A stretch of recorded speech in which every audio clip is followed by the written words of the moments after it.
Well, I just saw Jordan and Trey walking out, and I asked if they'd said anything controversial I'm going to have to cover for. They assured me they didn't. So, with that being said, we're excited to open the season on Wednesday against UCLA, and then 2 days later against UC Irvine. Both very good teams, and this is what we've been waiting for, to see what we are. You get an indication in practice. You think you're doing things well, and you think you're good at this and that, and then reality can slap you in the face when you open up with play, that there's going to be things to be worked on, and we all know that's coming. Hopefully it will be after a victory, but it'll give us a good starting point, kind of see where we are as a team heading into this season. Hey, Dutch, that's a good lead into what I was going to ask. This team, the veteran players, have played a lot of big games against big-time teams and not been intimidated, not been overwhelmed, and dug out of holes and won games. Does that help you not to get overwhelmed by the aura of UCLA, that your big guys have played a lot of these big games? And conversely, is it harder on your younger backcourt that they've never played anybody like this? Yeah, obviously, Lee, I take great comfort having all the seniors and veterans I do on the team. And they've played in games like this. They've played in big moments. And so I don't think they'll be overwhelmed by the moment. Whether they're overwhelmed by a very good UCLA team is another question. But we'll be ready for the moment. The guys, I say there's always game slippage. And that's what I talked about before our last scrimmage. I don't want to see things that I haven't seen in practice. You know, don't be a guy that doesn't take a three in practice and then we open the game and you've taken 3 threes in the first 2 minutes. You know, just kind of be who you are. And so I like that about a veteran team. Now, the freshmen's another story. They're going to have to come in, get their feet wet, and kind of the nice thing is they're surrounded by veterans that want to help them, and they help them every day in practice. And I'm sure that help and leadership will carry over to gameplay, where if they do make a mistake, it'll be a senior, it'll be a upperclassman that puts an arm around them and tries to teach them on the fly, as well as the coaching staff. So we're excited for the moment and to kind of see where everybody is individually and as a team.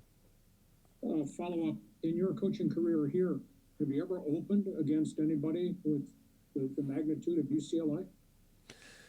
I'm trying to think for an opener, Lee. I know we've played, obviously, big teams like that. You know, we've had Arizona State, Washington. We've had a number of Pac-12 teams come through our building, you know, so we've played teams like that, but I don't know if I can ever remember opening with a really good team, a ranked team to start our season, and we'll get that opportunity on Wednesday. Coach, Trey brought up the word unselfishness because you have a number of good shooters. Is unselfishness, would you say, is that a trait you recruit, or is that something you teach? And if it is something you teach, how do you teach that? It's just something I put on the board before every game. Share the ball. Share the ball. We have enough individual pieces that I know at some point someone's going to put it in the basket. And so the thing is, we want to share the ball. We don't want to be selfish. We don't want to try to get our own. Although at times in the game, someone's going to have to make a shot, like Malachi did last year and the great Aztecs have done over their careers. And so we'll share the ball, but we all know at big moments, someone's going to have to step up and make a big play, and that's college basketball. So we'll see who that is as the season unfolds. And how have you seen Nathan's offensive game develop? We saw his defensive game was excellent last year, but in the time he's had off, how has the offense developed? I said a week ago that Nathan, played within the offense, and that's a good thing as a player. But the great ones pick and choose moments and break out of the offense to do something special. And I'm seeing more of that from Nathan. He's not concerned about just going from A to B to C. He'll break off and go right A to right to C and make a play where he sweeps and dunks the ball, or he makes a play within what we're doing. And that's what I encourage. And as he continues to do that, his offense will grow. Hey, Coach. The identity of last year's team was a second-half team. I mean, there were multiple times against, like, Iowa and other games where they would be down in the first half, and in the second half they'd go on the surge to come back. Now, I know it's early, but what do you think the identity of this year's team is going to be like? Well, we'll find out. I mean, hopefully it's a defensive-minded team. And that's what we've always preached here, that no matter what's happening at the offensive end, you have to move on and play at that defensive end. And if we have an off night shooting or the ball just won't go in, the defense can carry the day. And so we've always been tough-minded defensively. I want to continue to be that, to have that be our trademark. And then at the offensive end, share the ball, make timely plays, and play with great confidence and swagger. Hey, Dutch, who's your starting five on Wednesday? That's a good question. Yeah, I'm not going to answer that. So I haven't talked to the team yet. I mean, we've run enough practice where I think they're starting to get a feel who I'm comfortable with in the starting lineup. But with that being said, you earn that on a daily basis. And so if you're not starting now, keep putting your work in. Keep showing me you deserve to be in there, and you'll play your way into that starting lineup. And I also say it doesn't matter who starts the game, it's who finishes the game. So the 5 guys in at the end of the game may not be the 5 guys that start the game, and that will be how well you're playing, what you earn, and how my confidence grows in you to finish games for the Aztecs. That's what it's all about, finishing games. So can you give us your finishing lineup? My finishing lineup is I can't give you that either. That is to be determined. Last year, you pretty much had 2 starting lineups when Nathan was healthy and when Nathan was unable to play. With so many different pieces, maybe a little bit more depth this year, do you expect it to be as locked in, or could it be a bit more fluid game to game, or depending on matchups, obviously kind of injuries and your performance ebbs and flows aside? You know, last year we were talking today as a staff that Malachi was a guy that I think played 36 minutes a game, something like that. I don't know if we'll have a guy like that. We have so much depth and it's so close that this year's team might be run numbers at you and try to wear you down. And we'll see how that looks. We scrimmaged this weekend, and the teams are really evenly matched to the point where I diverted from what I wanted to do, go against the scout team some, and I just played one group against the other for 30 minutes because it was that close. And so there's not a lot of separation between the first unit and the second unit, and I hope that plays out during the season, that there's not a lot of drop-off when we go to the bench, that actually we may be better at times. And so I'm excited to see that on the floor and see what it looks like. And so kind of on that note, you know, with the strange preseason where you don't get those closed-door exhibitions, scrimmages, that sort of thing, does that help you having that depth and maybe having that approach where guys aren't going to be playing 35-plus minutes a game, where you can kind of spread it out a bit more, at least early on when you're going to have to kind of learn what the fitness level of your team is? Yeah, I mean, I'm going to use everybody. I will go 10 deep easily, and then we'll go from there. If we're not productive doing that, we'll shorten the bench. But I've got 12 guys that probably deserve to play. I'm not going to play that many. But I have 10 that I'll probably use in the opener, and we'll see what that looks like. And if it looks good, it might be something you'll see during the season. If guys aren't producing, then obviously we shorten the bench. Think, and someone can tell if memory's wrong, you're talking about playing tough opponents or ranked opponents to start a season. I'm pretty sure the last time you guys started with a ranked opponent was on the midway, but maybe I'm wrong. Played Syracuse. Yeah, we played Syracuse out on the aircraft carrier. That was bad scheduling. I love the environment, but we're playing a zone team and the wind's blowing.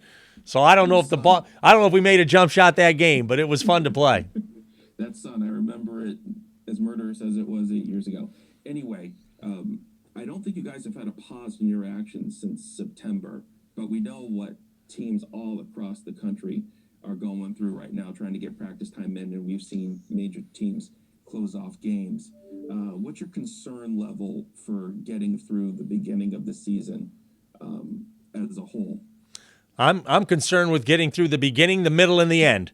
I think this is going to be a year-long thing, and you look at the NFL and college football and just any sport that's trying to participate. Major League Baseball this year, we're all going to face a pause at some point, whether it's our own program or someone we're playing. And so we'll remain flexible. We'll try to live the right way where we can avoid it, but we all know the numbers are going up around the country, and hopefully it will miss us, but we will be prepared to deal with it if it visits Aztec basketball. And obviously you're concerned about keeping your team healthy, but as we've seen with the football team, sometimes you don't even get the option because it's the other schools that cause that problem. How I don't want to say how insulated are you guys, but how much of your life right now is worrying about what other teams are doing to stay safe so you can have the season that you want to have? I'm not worried about any other team other than ours because that's enough to keep me up at night worrying about our guys. So hopefully we're living the right way. We're wearing masks. We're washing our hands. We're socially distancing. We're trying to stay within the pods we're comfortable with. And if we do all those things, we'll have a chance to play. But our Colorado State game, which was supposed to be the 3rd and the 5th of December, has already been pushed back, postponed, rescheduled at some point. And so it can happen at any time, and hopefully it doesn't happen to us, but I'm not naive enough to think it couldn't. And last thing, I mentioned this before to one of your kids. Maybe it's different from a coach's perspective. When you look at this year, do you see seeing this as unfinished business versus a clean slate? Now that we're at the precipice of a new season, where do you see yourself there? I think it's a clean slate. It's a new team, new personnel, new attitude, new personality. So we've moved on from last year. You know, disappointed, obviously, that those 3 seniors or 2 juniors or 2 seniors and a junior in Malachi didn't get a chance to play in the NCAA tournament. But this year's team has a chance to carve out its own identity and hopefully compete for a Mountain West title and an NCAA tournament bid. Brian, a couple of follow-ups. Will there be a minutes cap on Nathan Mensah to start the season? No, just whatever he can go without fatiguing. You know, and that's everybody on the team. You know, we haven't played a full game where we've gone 2 20-minute halves that you might get in an exhibition game or a closed-door scrimmage. So in that regard, I don't know if anybody will have really extended minutes. But that's the nice thing of having the deep bench we do, that I think that we won't have huge drop-off if we have to go to the bench. You know, at some level, I think we'll play better. So I'm excited to have a deep bench, and obviously we'll play our way into game shape as we play games. With the loss of the Colorado State games, what are you and JD talking about? Are you trying to find some non-conference stuff for that first week of December with the CSU games taken off the books? Yeah, I mean, we're looking – obviously a lot of teams have their schedules complete, and as they start canceling games because of COVID, opportunities will open up to play other people. So even though the schedule's set, it's not set. With that being said, we have a couple of non-Division I teams that we're interested in getting on the schedule so that we don't go a long 8-10 day week to 10 days where we don't play a game. We want to keep our game timing up. So maybe the opposition won't be what we hope for, but I think game timing is everything, and to have a chance to just play game minutes is important. So we'll try to plug a game in during that week we don't play Colorado State. And one follow-up on UCLA. What concerns you the most about UCLA's talent level? What have you seen on the video that you looked at, considering those NBA kids kind of came back to the program? You know, early in the year, you're hoping you're playing teams with a bunch of freshmen out there, you know, where they haven't played minutes and they have no experience. That's not what we were seeing in UCLA. I think they returned their top 9 players. They had Johnny Juzang from Kentucky. So they're deep, they're talented, and they're experienced.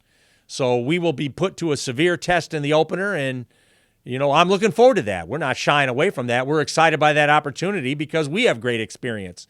So you might see a high-level game in November that you don't see a lot because teams are finding their way. But both teams have not been on pause. Both teams have had enough practice to kind of get their timing down, and I think we're going to see a really good game to start our season. Coach, every season a player or two has made that jump from Jalen 2 years ago to Malachi last year. Do you feel confident this year that Matt, Jordan, and others can make that jump into like a new into sort of being that team leader? Yeah, they're new roles all the time. Obviously, Jalen, when he went into his sophomore year, he was more of a go-to guy, and it took an adjustment time. You know, sometimes when you're the go-to guy, you see double teams and more defense that you don't see when you're not. And so Jordan and Matt are both capable of stepping their games up. But with that said, they're going to have to adjust to defenses gearing toward them specifically. So we've worked on that. Both of them are very good playmakers. Both of them can score the ball. And so they're going to have to grow comfortable in a role as a senior of being more of a go-to guy offensively, that they have to make plays not only for themselves but their teammates, and that's the challenge. And then in practice so far, have there been any freshmen or sophomores that have really stood out to you? I like all our freshmen. I think they're all going to be really good players in the program. Lamont being a strong point guard, he plays that way. He's smart. He knows how to move the ball.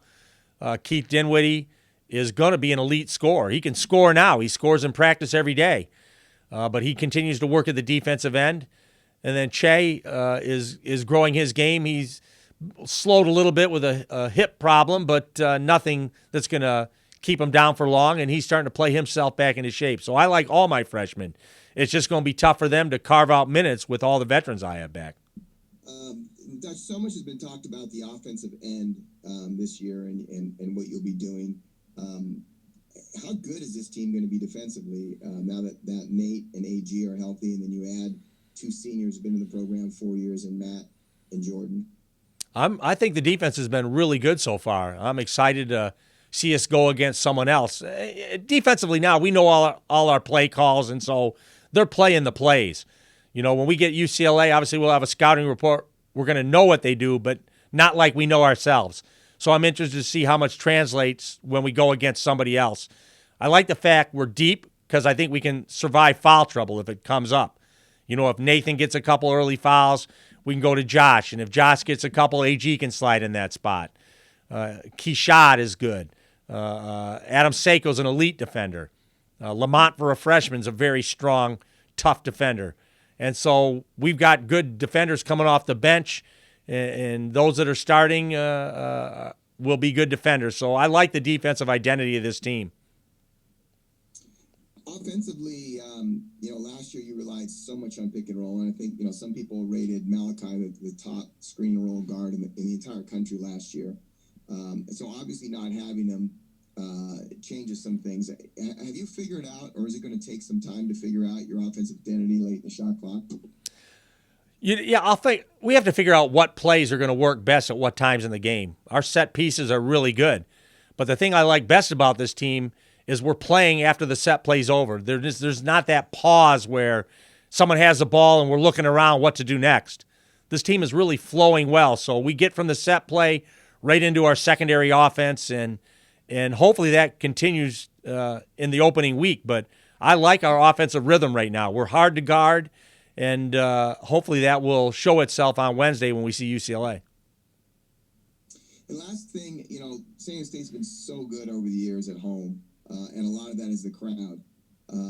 Have you thought about, obviously, when you go on the road, you're not going to have to face road crowds, but have you thought about not having that home court advantage like you normally do, and trying to keep your team maybe focused in other ways when the crowd sometimes did it for them? Yeah, we've won titles because we have the best crowd in the Mountain West, the West, and maybe the country. They are hard to go against if you're the opposition, and if they're your home crowd, they really get behind you and they can get you out of a slump or an emotional downtime. They can really inspire the team. So this is going to be a real challenge for us, not having the show, not having our Aztec fans in the building. So hopefully this is a one-year deal where we're all back there next year filling up Viejas again. But, yeah, it's a concern, Mark, that we don't have our home crowd. Most of these teams, they don't draw very well anyway, and so this won't be a big adjustment for them. They're playing in empty buildings, but it'll be a big adjustment for us. Hi, Coach. A couple of questions. The first one, I got in a little bit late, and the first one is regarding your starting lineup. Have you named them? And if you have already in this press conference, you can just say, look at the tape, and I'll look at the tape. No, we haven't named them yet. And like I said, we'll come closer to that. I have an idea who it's going to be, but I'd like to tell the team before I tell the media. So I've got to talk to the team and kind of let them know what my thoughts are. So once I do that, we'll get a starting lineup out there for everybody. Fair enough. And then the second question is regarding scheduling. And I know scheduling is difficult in a normal year, but in this year, like you've already lost Colorado State. Do you have a standing call out to teams that are like, hey, we're ready to play if these situations happen? How is that conversation going when you're looking for teams to play or even having a backup in case something does happen? Well, all you have to do is look and see what teams are on pause right now and losing games. USD's losing games. They're going to need games down the road. UCSD's not starting until December 18th, I think. Fullerton's on pause. They've lost games. So we're starting to look at teams, if we need games that are close to us, that we can either get on a bus and get here or get there. And so we've got everything scheduled right now, but in the situation where maybe we lose a couple more conference games, we have teams in our own minds that we know have lost games and need games also. And if you do lose games, sort of on a last-minute situation, which could happen, how much time do you need to schedule another game? Because I know kids aren't in classes. Is it like if you can drive there, you can do it in 2 days? If you have to fly, it's a 3-day? Or do you even know at this point? I think anything driving you could do in 48 hours. You could get it set up. You know, you have to look for places in your schedule it would fit. You have to get a bus and get down there or have them get here. The nice thing is you're not trying to switch tickets out, where the home team, you got to give your fans some time, give the ticket people time to get seats changed. What ticket are we going to use for this game?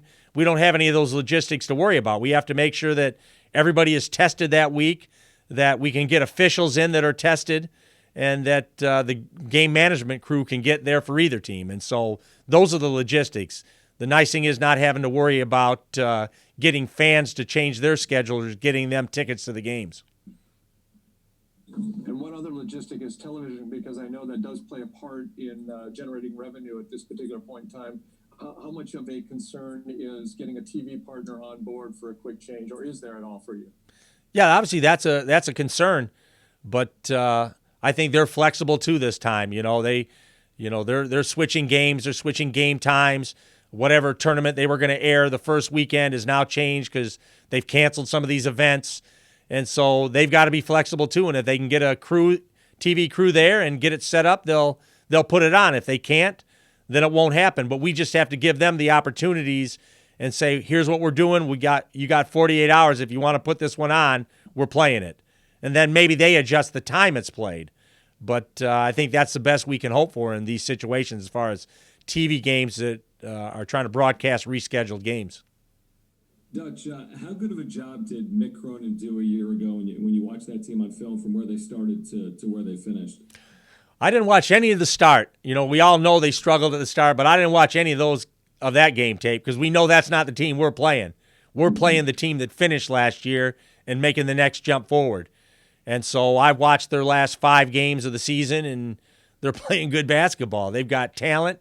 They've got toughness, and they've got really good coaching. And so I'm excited to see what we look like against a team that's deservedly ranked to start the year. And then is there a certain tempo that you want to play the game at? Because it seems like they can be elite offensively, but sometimes under a slower tempo. What pace do you expect Wednesday to be played at? I talked to Mick maybe a month ago, and we were joking about how the offense was, I don't know who we're going to go to and what we're going to do offensively. And he said it doesn't really matter because both programs are going to play defense, and that's all that matters. We're both built for defense. And so hopefully you see both teams playing well at the defensive end, and that could lead to a score in the 60s or low 70s. I mean, if both teams are playing the way they want to play defensively, points will be hard to come by.